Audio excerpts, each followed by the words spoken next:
The best way to learn English for beginners. Hello, everyone, and welcome to the Great English Stories channel, where we bring you the best tips, stories, and strategies to help you improve your English language skills quickly and efficiently.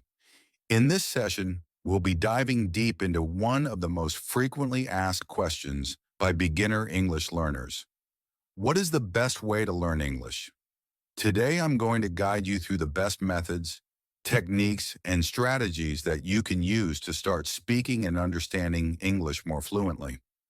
Whether you're just starting from scratch or you've been learning for a little while but feel like you're stuck in your progress, this session will give you everything you need to jumpstart your English learning journey.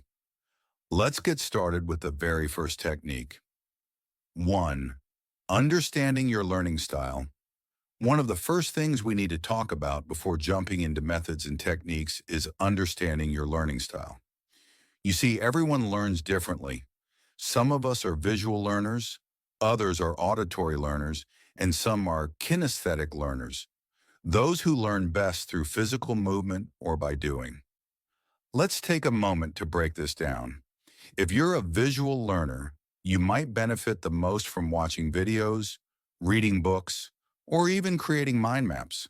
Studies show that over 65% of people are visual learners, meaning they retain information better when they can see it in front of them.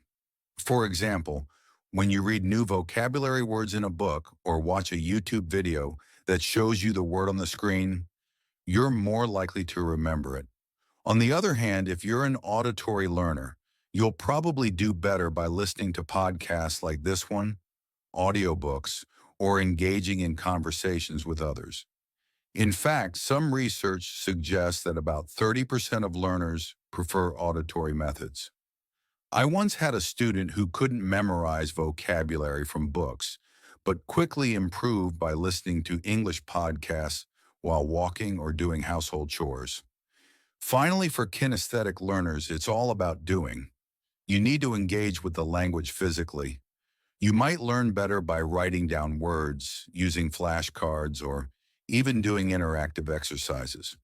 It's been found that about 5% of learners fall into this category, but it's important because these learners often find traditional learning methods don't work for them. So before you even begin your journey, ask yourself, what kind of learner am I? 2.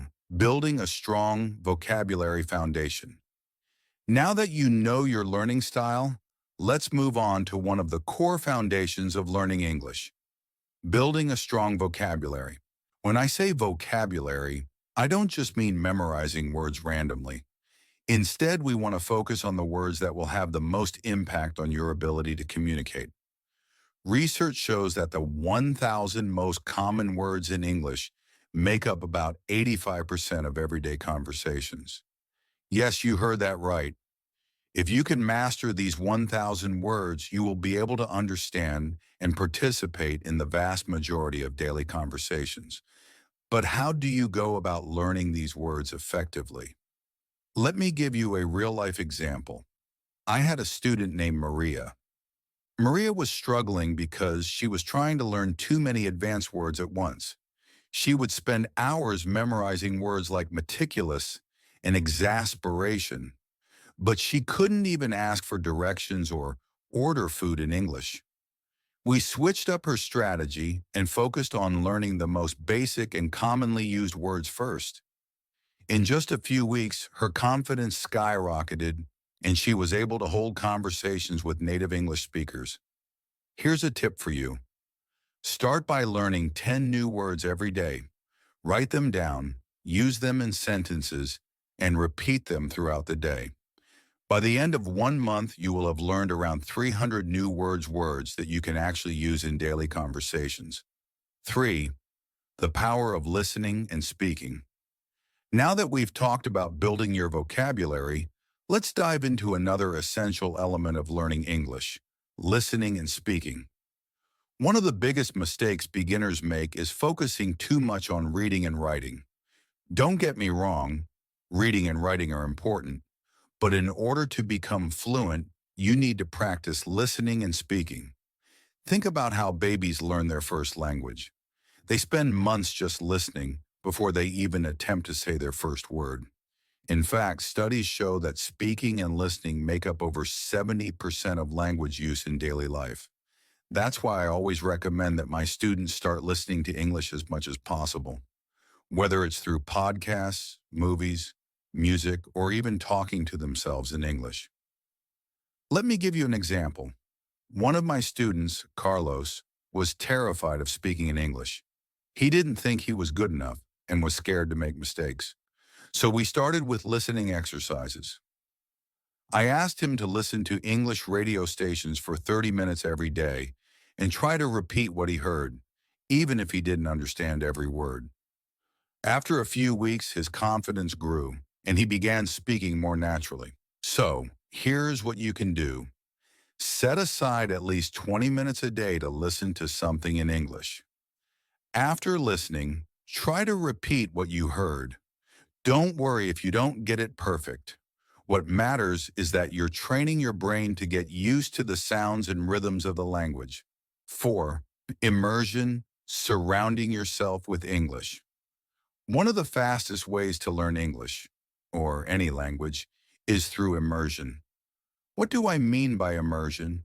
Simply put, it's surrounding yourself with the language as much as possible. Think about it this way. If you move to a new country where no one speaks your native language, you'll be forced to learn the local language quickly. But you don't have to move to an English-speaking country to immerse yourself in English. You can create an immersive environment right at home. Let me tell you about a student of mine named Ahmed. Ahmed lived in a country where English wasn't commonly spoken, but he created his own English-speaking environment.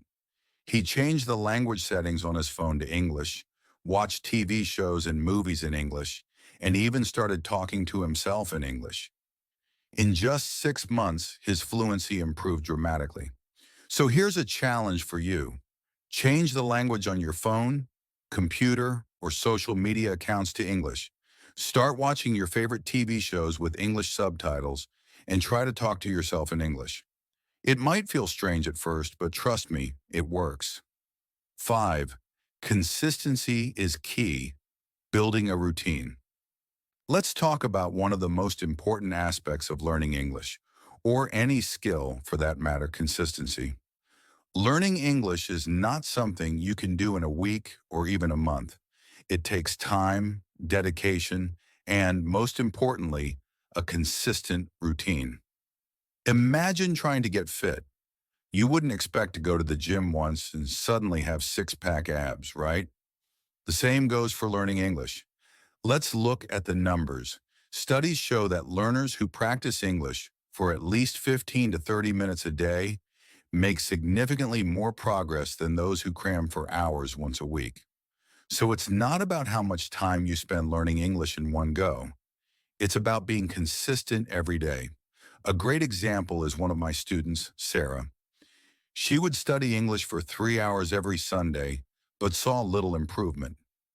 Once we switched to daily practice for just 20 minutes, her progress accelerated, and she started feeling more comfortable using English in her everyday life. So here's what you can do. Set aside time each day for learning English. It doesn't have to be long, just 15 or 20 minutes. You can practice vocabulary, listen to an English podcast, or have a conversation with a language partner. The key is to make it a habit. Conclusion: your journey to fluency starts now. So there you have it, the best way to learn English for beginners. Let's recap. 1.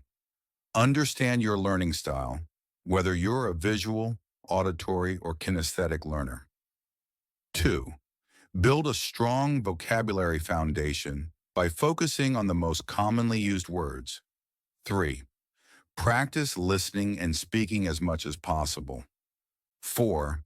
Create an immersive English environment for yourself. 5. Stay consistent by building a daily routine. Remember, learning English is a journey, not a race. Be patient with yourself and don't be afraid to make mistakes. Every mistake you make is a step closer to fluency.